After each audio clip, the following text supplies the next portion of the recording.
श्री रामचरितमानस बालकांड दोहा 12। शारद शेष महेश विधि आगम निगम पुराण। नेति नेति कहे जासु गुण करहि निरंतर गान। सब जानता प्रभु प्रभुता सोई, तदपि कहें बिनु राहा न कोई। तहाँ वेदस कारण शाखा, भजन प्रभाव भांति बहु शाखा। बहु भाखा, इसमें भाखा ये जो श्री तुलसीदास जी ये जो दोहा 12 दोहा में बता रहे हैं कि शारद शेष महेश विधि आगम निगम पुराण। शारद श्री सरस्वती माता, शेष हो गया भगवान श्री शेष जी, एवं फिर उसके विधि हो गए श्री ब्रह्मा जी। उसके बाद है आगम, आगम हो गए सारे तंत्र शास्त्र। निगम हो गया हमारे पुराण और वेद। और नेति नेति कहे जासु गुण करहि निरंतर गान। जो लोग सब लोग इसमें नेति नेति कहकर भगवान की महिमा को गान करे हैं। मतलब इसमें जो ये बताया गया है कि जैसे संहिता में सनत कुमार संहिता आदि कि अगोचरम निर्मलमेक रूपम नमामि रामम तमसः परस्तात्, कि भगवान की जो गुण है उनको सबको अगोचर है, सबको पता नहीं होता। उनका जो एक रूप है और नाम है श्री राम, उसको तमसः परस्तात्, जिससे मतलब वो छुपे हुए हैं, सबको पता ही नहीं चलता, ऐसे हैं प्रभु राम। तो इसमें यहाँ पर पहले शारदा के नाम लिए हैं, क्योंकि अगर उस शारदा माता सरस्वती को पहले नहीं बोलेंगे जो कि जिह्वा पर बैठती है, तो उसके बाद ही वो बोलने की शक्ति आती है, फिर हम दूसरों के नाम गिनाया जाता है।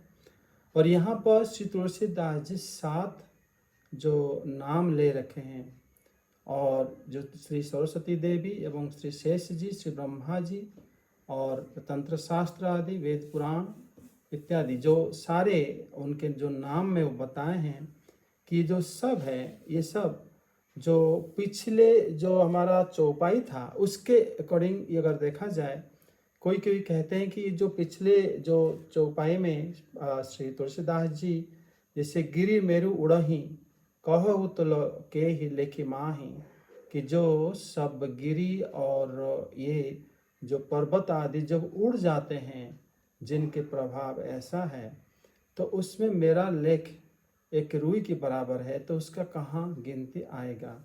तो उसी पर वो जो गिरी को 7 गिरी प्रसिद्ध होने की वजह से उन्होंने यहाँ पर 7 नाम ले रखे हैं।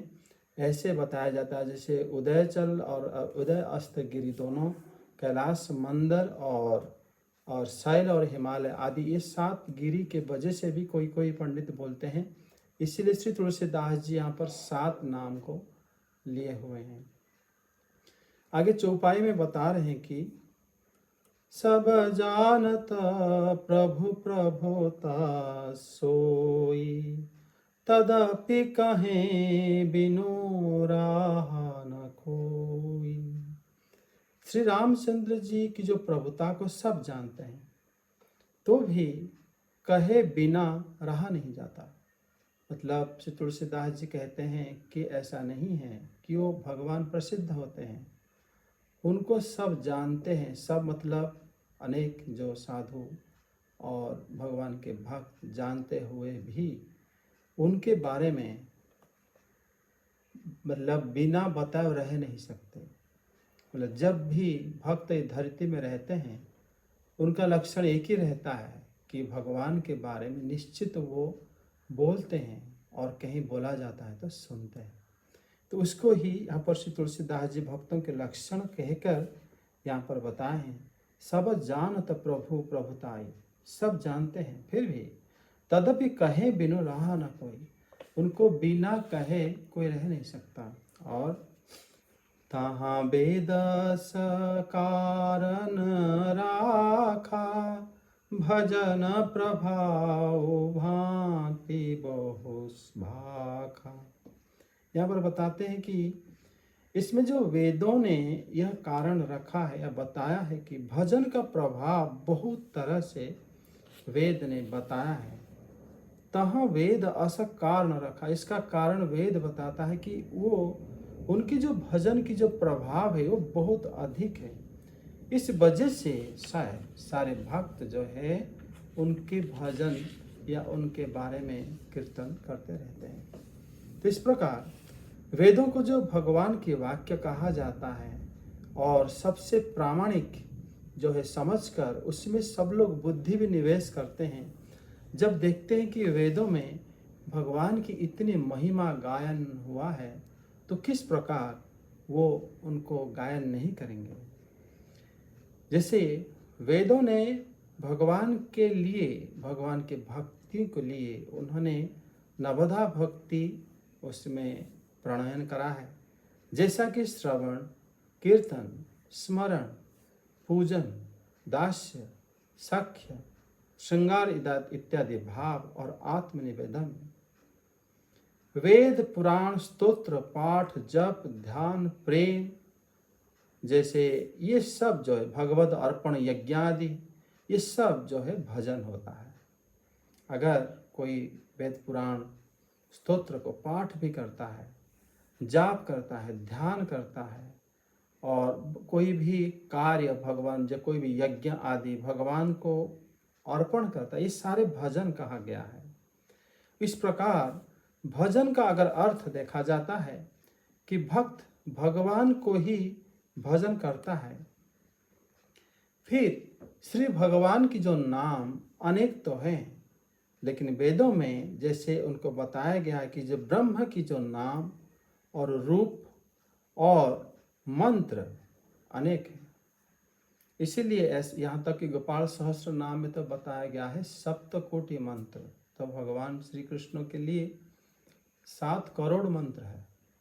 तो इससे पता चलता है कि भगवान की जो ऐसा अगर इतना नाम, इतने रूप, इतने मंत्र है तो कैसे भजन फिर कितने प्रकार की हो सकता है। तो ऐसे अगर देखा जाए, कोई आदि ज्योति को, कोई निराकार ब्रह्म को, कोई मतलब प्रणव मतलब ओंकार को, कोई मतलब सो अहंग जो मतलब ब्रह्मवादी जाप करते हैं उसको, इस प्रकार भजन करते हैं। कोई कोई मानसी मन में ही भगवान की सेवा करते हैं। कोई कोई तीर्थ स्थान पर रहकर वहाँ पर भगवान को सेवा करते हैं। मतलब तीर्थ स्थान में रहना भी मतलब भगवत सेवा भी हो जाता है। कोई आत्म तत्व विचार करके भगवत सेवा करते हैं। कोई कोई साधुओं को सेवा करके भगवत सेवा करते हैं। कोई गुरु की सेवा करके भगवत सेवा करते हैं। कोई सर्वभूतात्मा मानकर सेवा करके भगवान की भजन करते हैं। ऐसे पुराणों में भगवान की भजन का ऐसे अनगिनत प्रकार बताया गया है। एक निहारूप नामा अज सच्चिदानंद परधामा, व्यापक विश्वरूप भगवाना, तेहि धरि देह चरित कृत नाना। यहाँ पर श्री तुलसीदास जी कहते हैं कि जो परमात्मा एक है, एक अनीह और इच्छा और चेष्टा रहित है, अभिव्यक्त रूप रहित है, अनाम अरूप, अभिव्यक्त नाम रहित भी है, एवं अज सच्चिदानंद परधाम, और एवं जो जाति गुण क्रिया नाम आदि प्रकृत नाम से रहित है, अजन्मा सच्चिदानंद रूप सबसे परे धाम में और एवं श्रेष्ठ तेज या प्रभाव वाले व्यापक विश्व रूप भगवान ते ही धरी देह चरित कृत नाम। और उनका जो विराट रूप सारा विश्व जिनका रूप है, जो समस्त ऐश्वर्यों से संपन्न है, उन्हीं भगवान जो दिव्य देह धारण करके अनेक चरित्र करते हैं। यहाँ पर श्री तुलसीदास जी श्री भगवान की जो सारे दिव्य गुणों को बताए हैं, एक अनिह रूप अरूप अनाम अज सच्चिदानंद परधाम, व्यापक विश्वरूप भगवान ते ही धरी देह चरित कृत नाम। वही व्यापक एवं वही अरूप, वही अनाम, वही सच्चिदानंद, वही परधाम जो परम धाम में वास करते हैं, वो अनेक देह मतलब धारण करके अनेक लीला करते हैं।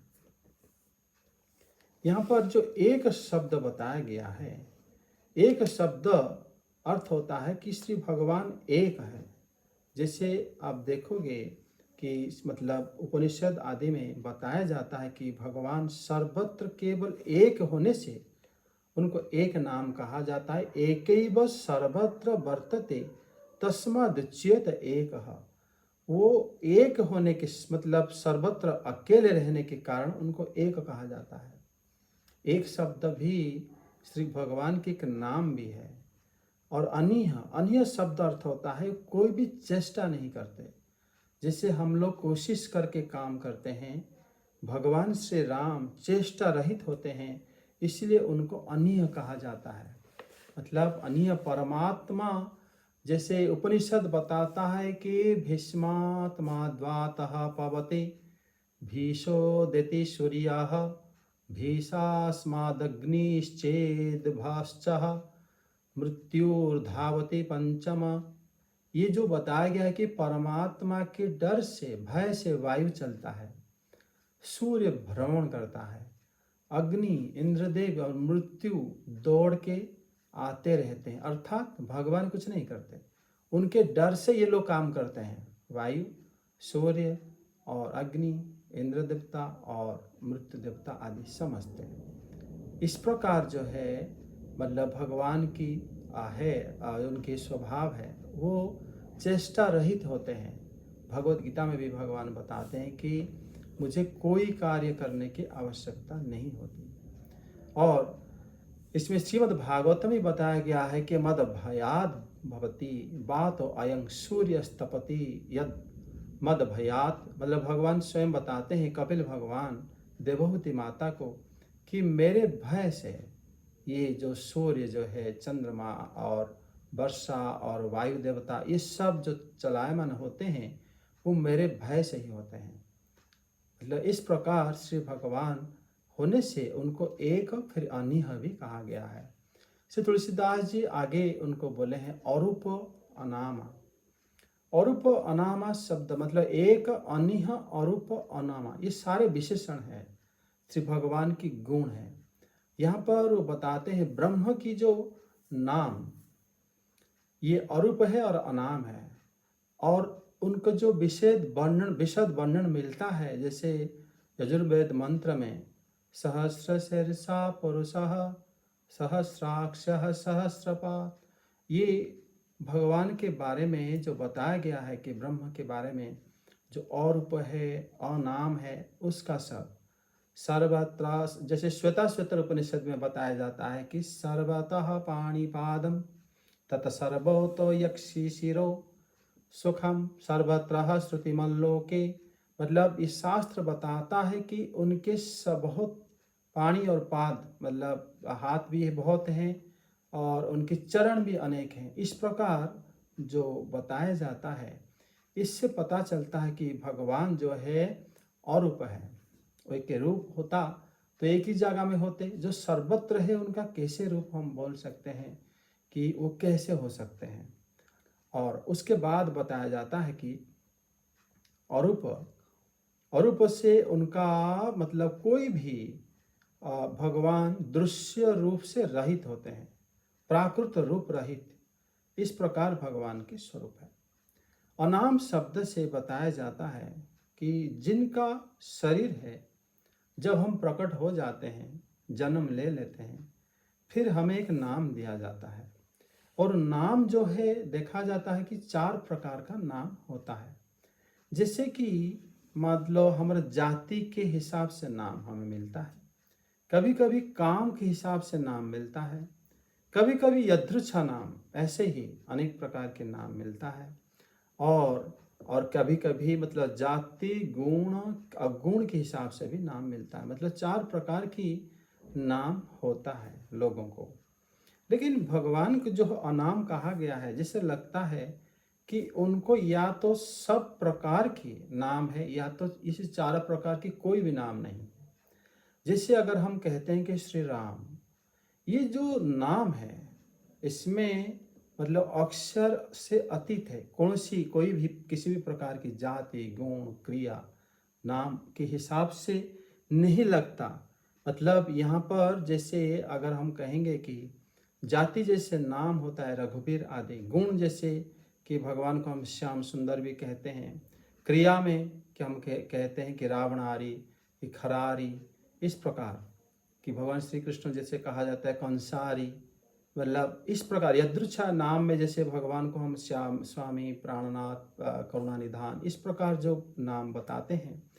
लेकिन जब श्री राम नाम के बात आती है, ये चारों नाम से अलग हो जाता है। इसी प्रकार उनको मतलब श्री तुलसीदास जी कहते हैं कि ये श्री भगवान एक है, अनीय है, चेष्टा रहित है, अरूप है। उनका एक रूप होता तो श्री ब्रह्मा जी उनको सहस्त्र शीर्ष आदि पुरुष कह के श्री राम को स्तुति नहीं करते। अनाम है उनका। ये 4 प्रकार की जो नाम लोगों को मिलता है, उनका श्री राम नाम आदि किसी भी प्रकार के नाम ये 4 गुणों से रहित होता है। इसी प्रकार फिर बताते हैं कि अजय है। अजय शब्द का अर्थ होता है जिनका जन्म नहीं होता। मतलब भगवान जन्म नहीं होते बल्कि प्रकट होते हैं। तो इस प्रकार श्री भगवान की जो ये चौपाई श्री तुलसीदास जी रचना करे हैं। तो आज हम यहीं रखते हैं, फिर अगले बार आगे से बढ़ेंगे। जय श्री राम, जय श्री तुलसीदास जी, जय हो।